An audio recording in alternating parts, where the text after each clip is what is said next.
Welcome to the next video, dear physicists. We are now going to discuss sound waves, which, as you may remember, as I discussed in my waves video, are longitudinal. So they're kind of like a slinky spring. You got areas of compression, areas of refraction, areas of compression. Except instead of being a slinky, in this case, it's pressure. This is an area of high pressure. All the particles are really close together.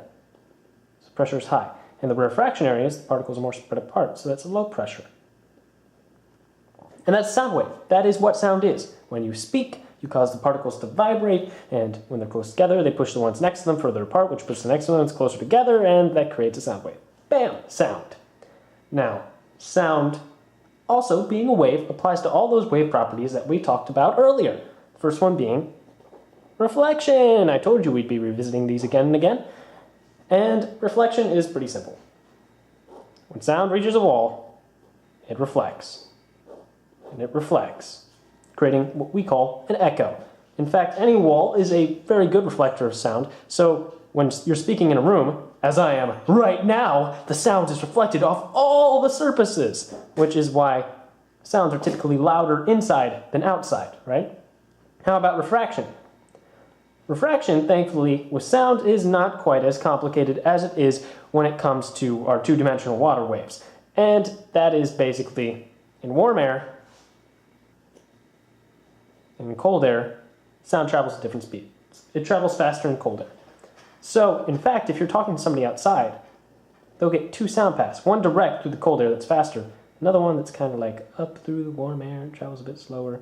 So you get kind of like two different sounds compounded on each other, which results in an extra loud sound. And that's the idea. That's all we really need to know about sound refraction. And what about diffraction of sound? Incredibly hard to measure. In fact, it's completely impractical to measure. Because sound echoes, it reflects off all surfaces. So if you try to push it through a hole, well, it's just going to reflect off that hole and reflect and blah, blah, blah, sound everywhere. There's really no purpose in measuring the diffraction of a sound, so we won't bother. Interference is the same way. You'd have to have a completely silent sound room with two distinct sound waves that combine and interfere distinctly with no interference from other sound waves whatsoever. You couldn't even breathe a single breath. So we don't measure interference with sound waves. So yay, we're done. No, we're not. I'm sorry. We have to discuss pipes. Why? Why pipes, you ask? Well, the idea with pipes is that sound, unlike our buddy water, we didn't discuss standing waves of water, did we? But sound can create standing waves in opened and closed pipes. If you have a close-ended pipe, one end open, the other end closed, this is going to create a note. It has to be a note. That can't move. But the sound is going to reflect off itself. Now, the simplest sound wave you can have in that pipe looks like that. That's going to be the first sound harmonic in that pipe. And the first harmonic for sound in a closed-ended pipe is going to equal about speed over length of the pipe. And why is that? Well, once again, this is speed over wavelength, right? So if you look at this, this is just 1/4 of an actual wavelength. It's just that part right there. And so that's why that turns out being our formula. Now, if we wanted to go to the second harmonic, as a matter of fact, it doesn't exist. You'd have to go straight to the third harmonic, because this side has to be an antinode, and this side has to be a node. So you can't have a node here, so you end up having to go with this, instead of having a wonderful second harmonic from here to here. You can't have that. And so what happens is you get a third harmonic, which will end up equaling 3 times the speed over 4 times the length, because that is 3/4 of a wavelength, which means that first harmonic, 3 times the first harmonic equals the third harmonic. Man, pretty simple. Which means when you're playing a closed-ended pipe, you're only going to get odd harmonics. That is an interesting phenomenon. If you drew a graph of, let's say, the frequency over the amplitude of the sound, so how loud it is versus how high it is, you get something that looks like that. And that basically means, let's say, this is at 100 hertz, and this is at 300 hertz, this is at 500 hertz. Which that basically means is only the odd harmonics are actually loud. The rest is super quiet, and you can't really play it. However, the situation changes when you have open-ended pipes, pipes that are open at both ends. This is closed, this is open. Now, there is no closed end, so you're going to have antinodes at either end. The simplest you can have with this is this shape here. And you'll notice that that is half a wavelength. It's the section from here to here. And so, the first harmonic for an open-ended pipe is going to equal V over 2L.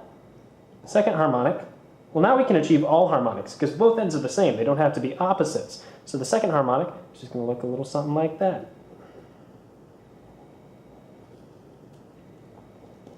And so the second harmonic, you'll notice that that, if you look at it in terms of an actual, like, wavy wave, is just simply going to be, we start right down here, right, you go right down there, and you go over the other one, well, that's a full wavelength, so it's just going to be V over L, which means 2F1 equals F2, double. And so open-ended pipes are a lot more versatile than the closed-ended pipes, which, my friends, would be why we decide to use open-ended pipes for all our wonderful brass and woodwind instruments, like this horribly drawn saxophone right here. Yes, in fact, that is how wind instruments work. I've discussed standing waves in string instruments, that's why we have string instruments, and wind instruments, which is why we have wind instruments, because they both can create standing waves that translate into music, beautiful music. And wind instruments act on this standing wave principle. You can open up these holes to create smaller portions, to create higher frequencies, to create higher notes. That's the essence of a woodwind or a brass instrument. The only difference is that what the wave is called. The reason woodwinds are different from brass is because in a woodwind instrument, the reed, a wooden reed, is used to pass air over a sharp surface and cause it to vibrate. However, in a trumpet, it's your lips pressed against that metal surface that vibrate, causing the whole trumpet edge to vibrate and the air within it to vibrate. And there's your music lesson for the day. And that's it for sound waves. We're going to be discussing our final topic in Waves and Oscillations next, light waves.